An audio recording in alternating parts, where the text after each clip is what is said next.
এবার দিল্লি অজ্ঞাতবাস থেকে খোদ বাংলাদেশের প্রাক্তন প্রধানমন্ত্রী শেখ হাসিনার তরফ থেকে এলো এক চমক লাগানো বার্তা। উনি বার্তা দিয়েছেন উনি শীঘ্রই ফিরছেন বাংলাদেশে।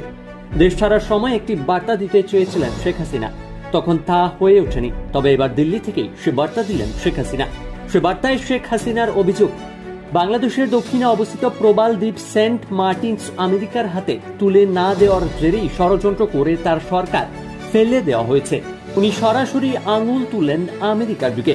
আমেরিকার চক্রান্তেই আজ বাংলাদেশে এই ধরনের নৃশংসতা, প্রাণ যাচ্ছে সাধারণ মানুষের। নয়াদিল্লিতে অজ্ঞাতবাস থেকেই বিবৃতি দিয়ে আমেরিকার বিরুদ্ধে বিস্ফোরক সব অভিযোগ করেছেন বাংলাদেশের প্রাক্তন প্রধানমন্ত্রী শেখ হাসিনা। পাশাপাশি তিনি বাংলাদেশের উদ্দেশ্যে সতর্ক বার্তা দিয়ে বলেন, তারা যেন মৌলবাদের দ্বারা পরিচালিত না হন।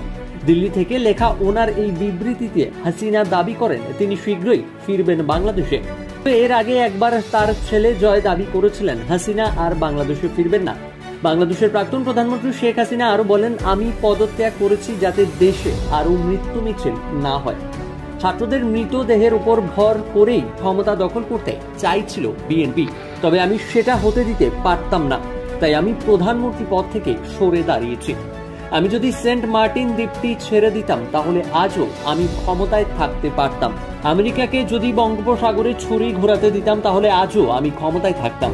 হাসিনা আরো বলেন, আমি যদি এখনো দেশে থাকতাম তাহলে আরো প্রাণহানি ঘটতো, দেশের আরো সম্পদ নষ্ট করা হতো। তাই আমি দেশ ছাড়ার এই অত্যন্ত কঠিন সিদ্ধান্ত গ্রহণ করেছিলাম। আমি বাংলাদেশের নেতা হয়েছিলাম কারণ বাংলাদেশের মানুষ আমাকে বেছে নিয়েছিল।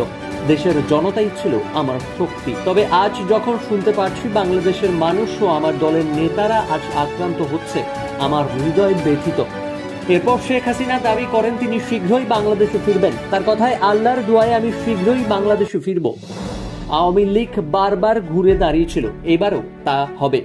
বাংলাদেশের ভবিষ্যতের জন্য আমি চিরকাল প্রার্থনা করব।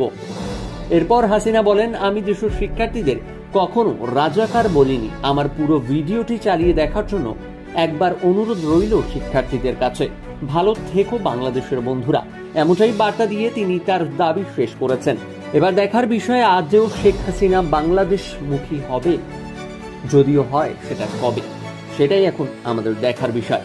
Bureau report, Indo Bangla Times business, Kolkata.